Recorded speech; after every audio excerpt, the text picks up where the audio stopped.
Se você quiser ajudar na obra de Deus, deixe o seu joinha. Compartilhe esse vídeo. Se inscreva no canal.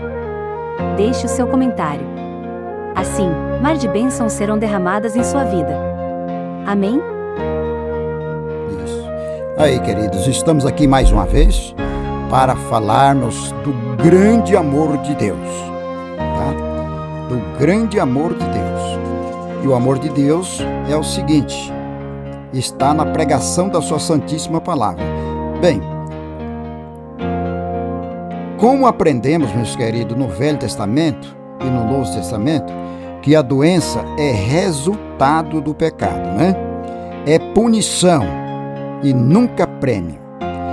Quando os israelitas arrependiam dos seus pecados e obedeciam a Deus e guardavam a lei de Deus, embora estivesse vivendo todos os israelitas sob o cativeiro da corrupção, está em Romanos 8:21, por causa da sua natureza decaída.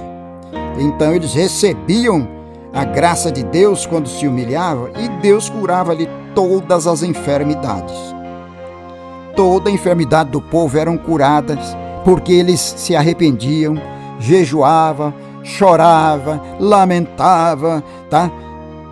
E eles corriam para os braços de Deus porque eles usavam essa expressão lá no Velho Testamento, Jeová Rafá, o Senhor que te cura, tá?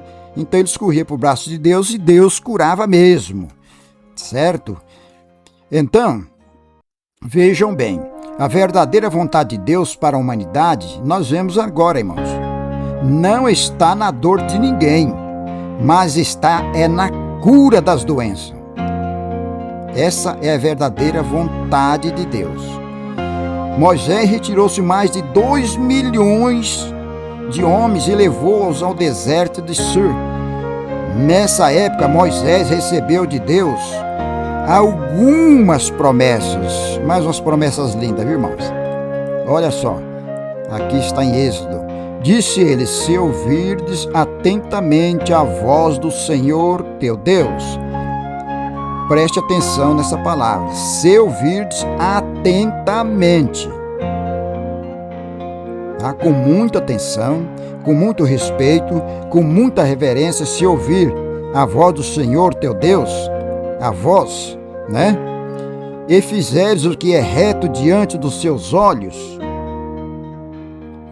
Não é teus olhos, não é o olhar do homem. Estou fazendo tudo certo, o homem falando, não. Diante dos seus olhos, quer dizer, diante dos olhos de Deus. E inclinar os teus ouvidos aos seus mandamentos e guardar todos os seus estatutos, nenhuma enfermidade virá sobre ti, das que enviei sobre os egípcios, pois eu sou o Senhor que te sara. Êxodo 15:26. Aí você fala, pastor, mas nossa, não dá, pastor, é tanta coisa, se ouvires atentamente a voz do Senhor teu Deus, e se fizeres o que é reto diante dos seus olhos, meu Deus, Deus é muito exigente, pastor, não dá, Deus. Depois ainda diz, se inclinares os teus ouvidos aos seus mandamentos, olha, nossa, é mais de 600 mandamentos, pastor. E guardares todos os seus estatutos, nenhuma enfermidade virá sobre ti. Guardar todos os seus estatutos. Então não dá, nós vamos morrer doente mesmo, pastor.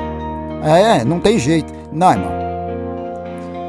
Todas essas regras aqui que Deus passou para os hebreus, para os judeus, todas essas regras aqui, elas já estão cumpridas em Jesus Cristo. Jesus que morreu por nós.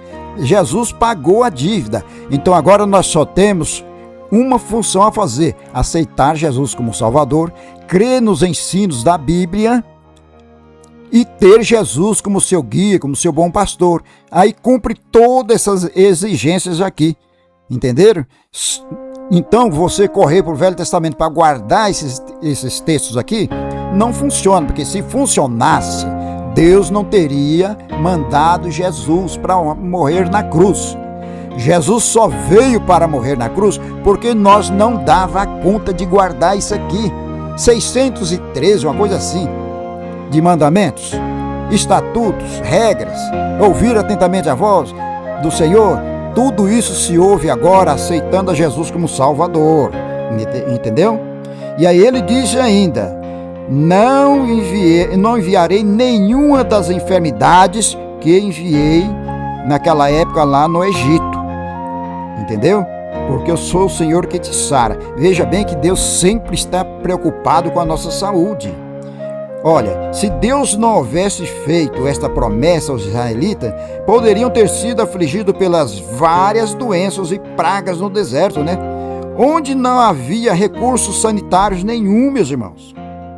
Não havia casas higiênicas. Não havia hospitais no deserto. Nada confortável no deserto não existia na época que Moisés tirou mais de 2 milhões de pessoas lá do Egito. Já pensou? Então, o que Deus fez? Deus deu essas regras aí para eles e eles passaram a guardá-las. Ou bem ou mal, mas iam guardando. E então todos se tornaram povos abençoadíssimos pela mão de Deus. Entendeu? Agora a bênção está simplesmente em aceitar Jesus, guardar os mandamentos de Cristo. Pronto, nós já estaremos sendo abençoados. E outra coisa, ainda Deus veio premiar a igreja, sabe com o quê? Com dons. Tá? Com dons. É dom de evangelista, dom de pastores, é dom glorioso de curas, é dom de falar em línguas, é dom de interpretações de línguas, é dom de conhecimento, entendeu? Então Deus premiou a igreja com todas essas bênçãos celestiais ainda, meus irmãos. Então a igreja é poderosíssima na terra. E outra coisa, os israelitas não podiam encontrar pessoas doentes de jeito nenhum, ou pessoas fracas no meio de si, que eles falavam: olha, Deus é o nosso pastor, Deus é o nosso hospital, Deus é a nossa higiene. Por que você está doente? Mas não sei. Não, você pode puxar pela sua memória, porque o povo de Deus não é povo doente, é povo cheio de saúde e de vitória. O que está vendo? Então eles não podiam, de jeito nenhum, os israelitas não podiam encontrar pessoas doentes ou fracas no meio de si, visto que Deus estava com eles como médico divino.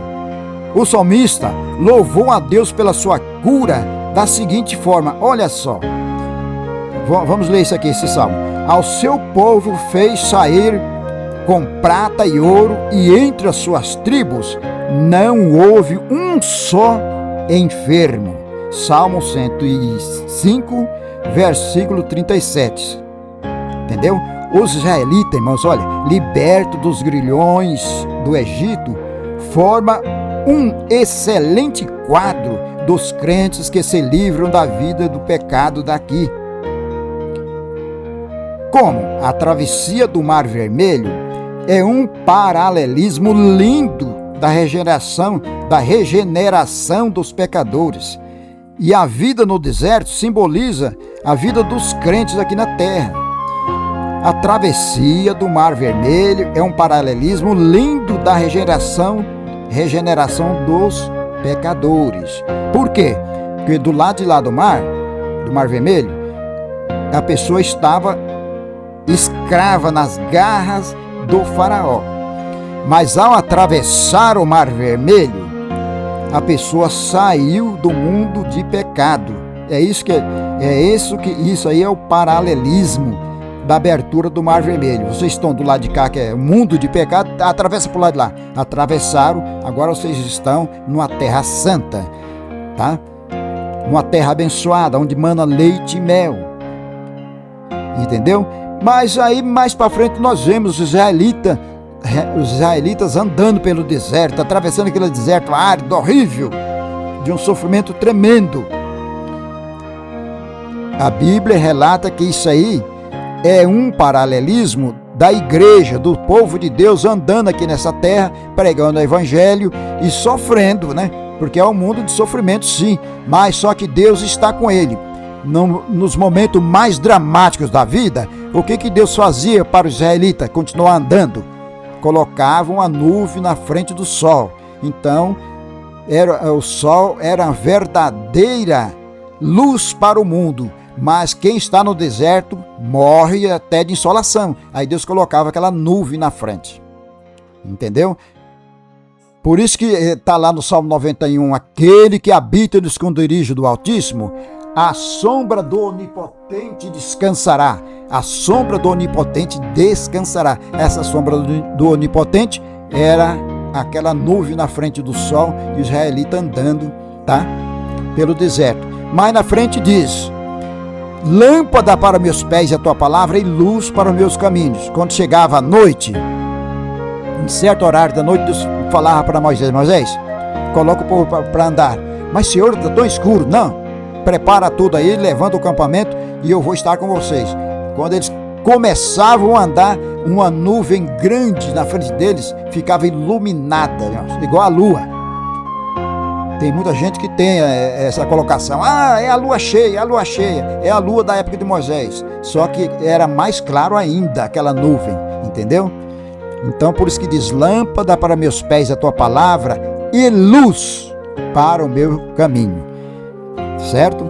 Então, quando eles atravessaram o Mar Vermelho, simboliza o povo passando do outro lado da vida salvadora em Jesus Cristo. Certo? Quando eles caminhavam no deserto, significa a igreja caminhando aqui na terra. Os crentes de hoje têm superior contrato de Deus em mãos, que está afirmada nas suas melhores promessas. Está em Hebreus 8:6. Não seguimos Moisés, meus irmãos, mas seguimos quem? Jesus Cristo. Porque Jesus disse assim: eu sou o caminho, a verdade e a vida. Olha só. Aqueles que me seguem não andarão em escuridão. Aqueles que seguiam Moisés, Deus colocava luz no caminho através de uma nuvem brilhante na escuridão. Que bom, né? Tá bom? Mas nós não seguimos Moisés, nós seguimos agora Cristo, que tem melhor contrato para nós, que aqui na Bíblia fala aliança. Jesus foi feito nosso fiador, nosso sumo pastor, nossa vida. Jesus dá-nos cura, tanto física, irmãos, quanto espiritual, em nossa jornada nesse mundo que é um deserto espiritual, né? Assim como Deus deu aos israelitas a promessa da cura divina mediante Moisés, assim Jesus deu a seus discípulos a promessa da cura divina antes dele subir aos céus. Estamos falando da promessa da cura pela oração, a qual ocorre mediante a fé, junto com a salvação de nossas almas. Veja bem isso, o que Jesus deixou para nós. Olha, esses sinais hão de seguir os que crerem. Em meu nome expulsarão demônios, falarão novas línguas, pegarão em serpentes, e quando beber alguma coisa mortífera, não lhes fará mal algum. E agora, olha só, olha como Deus se preocupa com a gente. E imporão as mãos sobre os enfermos e os curarão. Marcos 6, 16 e 17. Tanto no Antigo e como no Novo Testamento, sempre a promessa de cura e de salvação nos acompanha, irmãos. A vontade de Deus para o homem não é dar-lhe doença, não, mas é dar-lhe a cura. Ele não quer que morramos, mas que vivamos. Seu nome é Jeová Rafa. Eu sou o Senhor que te sara. Êxodo 15, 26. Devemos louvar a Deus pelo seu poder e pelas bênçãos que são todas de graça. Disse mais o Senhor em Êxodo 23, 25 e 26. Servireis ao Senhor vosso Deus, e Ele abençoará o vosso pão e a vossa água. Tirarei do meio de vós as enfermidades, e na tua terra não haverá mulher que aborte, e nem mulher estéril. Meus irmãos, olha, o número dos teus dias completarei. Quantas pessoas novas, quantas pessoas jovens, quantas meninas novas, jovem morrem. E então, tem aqueles consoladores que chegam na casa e falam: olha, minha senhora, é o seguinte, chegou a hora dele, mas meu filho tinha só 19 anos. Mas Deus sabe o que faz, a hora dele chegou. Não, é porque ele estava andando em caminhos errados, fazendo tudo que era de errado, imprudência, se afundando em drogas, se afundando de uma forma profunda em todas as espécies de pecado, de diversões profundamente erradas. E isso aí, Paulo disse: aquele que semeia na carne colherá. Entendeu? E aí é onde vem a morte de tantos jovens, senhores e senhoras. Aqui Deus está dizendo: olha, se vocês me obedecerem, Êxodo 23, 26, vocês morrerão quando chegar a vossa boa velhice. E por que morre aí com 18, 23 anos muitas pessoas? Porque trilhando caminhos errados. Olha, e eu enviarei o meu terror diante de ti, pondo em confusão todo o povo em cuja terras entrares. Farei que todos os teus inimigos te volte a costa para você e fujam. Olha aí, tá certo? Deus não queria que o israelita sofresse de doença, nem que morressem antes que seus dias estivessem completos. Olha, irmãos, sinceramente, o plano de Deus é um dos melhores planos que pode existir para a nossa vida. Então devemos obedecê-lo, ainda que estejamos sentenciados à morte por causa da nossa natureza decaída. Deus ainda insiste em que a Ele obedeçamos e que sejamos curados de nossas doenças naquele dia em que a vontade de Deus para o homem for cumprida no meio integral. Aí diz aqui: Deus enxugará dos seus olhos todas as lágrimas, não haverá mais morte, nem pranto, nem clamor, nem dor, pois já as primeiras coisas são passadas. Apocalipse capítulo 20. Capítulo 21, versículo 4. Entendeu? Assim diz a Bíblia. Esta é a confiança que temos nele, que se pedirmos alguma coisa segundo a sua vontade, ele nos ouve. E então, irmãos, vamos passar a obedecer a Deus dessa forma? Vamos? Entendeu? Aí você vai passar, quando chegar a nossa hora do arrebatamento da igreja, iremos morar em uma terra que não haverá mais lágrimas, não haverá mais dor, não haverá mais morte. Você já pensou? Você já pensou? A gente não morrer nunca mais. Quando Deus arrebatar a igreja, que levar o seu povo para a glória, lá nós vamos receber os corpos celestiais. E esse corpo celestial, ele não envelhece. Esse corpo celestial nunca morre, mas viverá eternamente na presença de Deus, ou para onde Deus quiser enviar a sua igreja para continuar pregando o evangelho. Então, queridos, esta é a boa vontade de Deus para nós, certo? Que todos nós morramos em boa velhice, no seu tempo certo, tá bom? Então, neste momento, vamos fazer o seguinte: vamos colocar as nossas vidas na mão de Deus. E agora vamos orar pelas enfermidades que nos atormentam, pelos problemas que nos afligem e continuar seguindo o caminho do Senhor. Fechamos nossos olhos.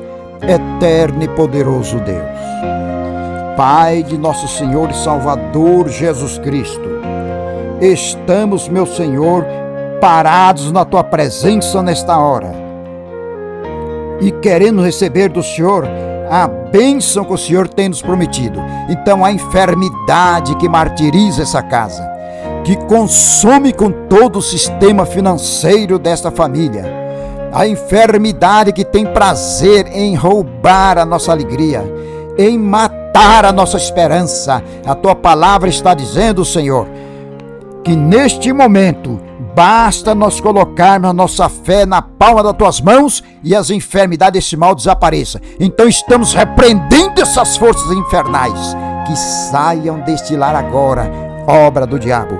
Desapareça desta vida agora, no nome de nosso Senhor Jesus Cristo. Essa casa receba a bênção da parte do nosso Deus, o Eterno. Sai enfermidade satânica, manias de suicídio, manias de morte, parta em retirada, doenças incuráveis. Para Deus não é impossível. Então saia agora deste lar, em nome de Jesus Cristo, e não volte nunca mais. Amém.